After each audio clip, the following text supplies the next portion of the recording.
In 1918, the United States Navy opened up their first Continental Navy base on Dinner Key in Biscayne Bay.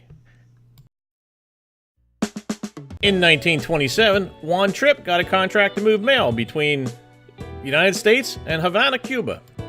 Well, Juan's Pan Am Airlines was moving mail, but they wanted to get more passenger service to Central America, so they moved to Miami. Well, in 1928, they purchased Dinner Key from the United States Navy for their new Marine Operations Center. Well, all the buildings in Miami were Art Deco, and Juan Trippe wanted his building to fit right in.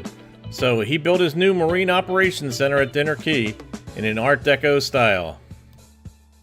The interior of the terminal needed to be just as extravagant as the exterior of the terminal, and it became the inspiration for Maria and Enzo's here at Disney Springs. Now, Maria and Enzo's is quickly becoming my favorite restaurant in Disney Springs, and not just because I used to work for Pan Am. Yeah, that's right, I was a firefighter for Pan Am back in Atlantic City a long time ago. Now, surely you knew I was going to turn it around and make it about me. It is called As Bob Sees It, right? But I also don't want to just make it about Maria and Enzo's architecture, which is cool, but the food is fantastic. Well, don't just stand there, come on inside. First we have to go to, you ready for this? Passenger check-in. Yeah, passengers, just like at an airport, get it? But there is, if you have to wait, there is a nice seating section for the passengers also. Okay, I know I wasn't going to talk about the architecture, but just look at the dining room, and there's upper balcony seating too. Now there is a grand staircase to take you down to the lake level dining, but I gave up trying to negotiate those in wheelchairs a long time ago. We're going to take the elevator down. Now the elevator will take you from the balcony level dining to the lake level dining, and it drops you off right by what they call the first class lounge. It's a separate dining area that they can use for special events. Now, seen from above, you can see where it might get a bit congested on the main dining floor. And while there was a bit of a difficulty moving around to leave the restaurant the second time, I didn't find it that difficult. And again, as with most restaurants, the pedestal on the table for two interferes with the footrest on your wheelchair. Now, Maria and Enzo's carries that airport theming throughout the entire building. But luckily, not to the menu. The menu, that's 100% Italian. Now, our first outing to Maria and Enzo's was lunch. And at lunch, it was just Gene and I. Gene decided to go light with just a sandwich, but me, I'm comparing steak to steak at all these places. So I ordered myself a nice New York strip. I did order the mushrooms for the side, but forgot all about them. Because the steak was just that good without them.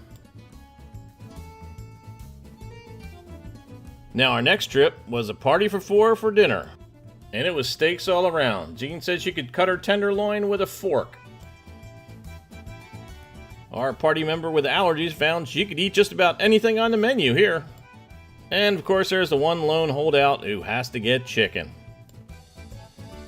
And I forgot to take a picture of mine. Well, then again, I just love the atmosphere at Maria and Enzo's. I mean, I knew I wasn't going to talk about the architecture again, but check out this place. How can you not talk about it? It's got to be one of the coolest restaurants I've ever been in, and the theming is something that's near and dear to my heart. I love Art Deco. And the lakeside view is something you're not soon gonna forget. And then, dessert comes. I had the gelato and the sorbet, and it was fantastic. Okay, see, now here comes the hard part. Here's where I gotta put numbers on things. Here's where I gotta actually give you a review of the restaurant.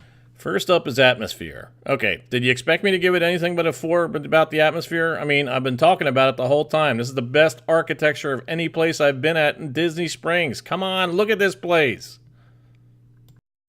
As for the food, it's also a 4 with one caveat. If you think Olive Garden and Carrabba's are real Italian food, don't go to this place. Go somewhere else. This is real Italian food made from real Italian recipes by real Italian chefs. It tastes Italian.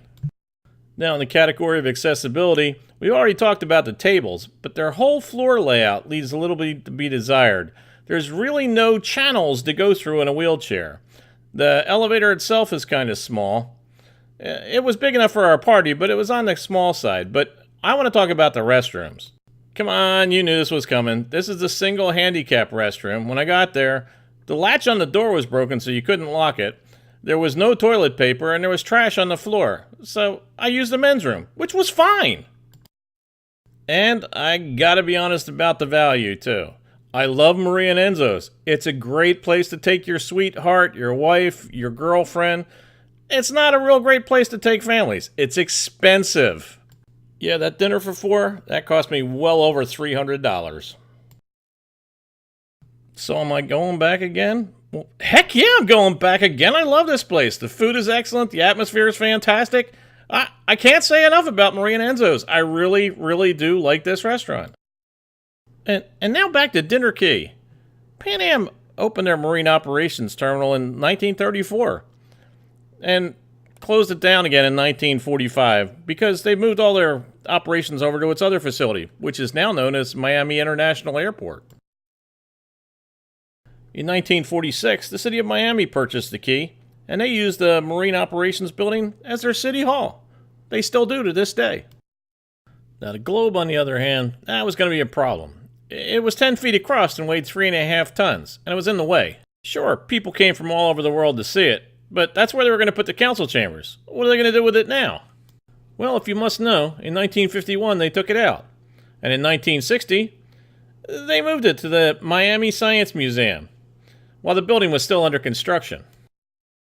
Now, fast forward to 2015, the Miami Museum is moving into a new building, and they don't have any idea where they're going to put the Globe.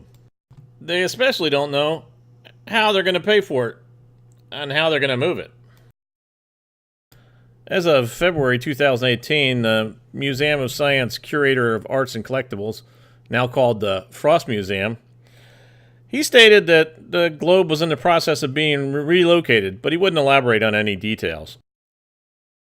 So if you want to see the original Pan Am Marine Operations Terminal, you can still stop in and check out Miami City Hall. The exterior of it still looks the same as it did in 1934.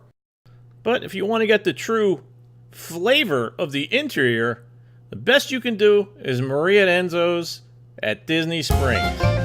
You like what I did there?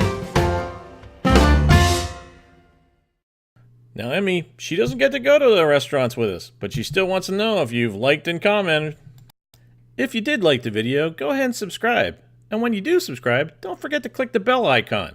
That way you'll be notified next time I upload a video. Thanks for watching. See you next time.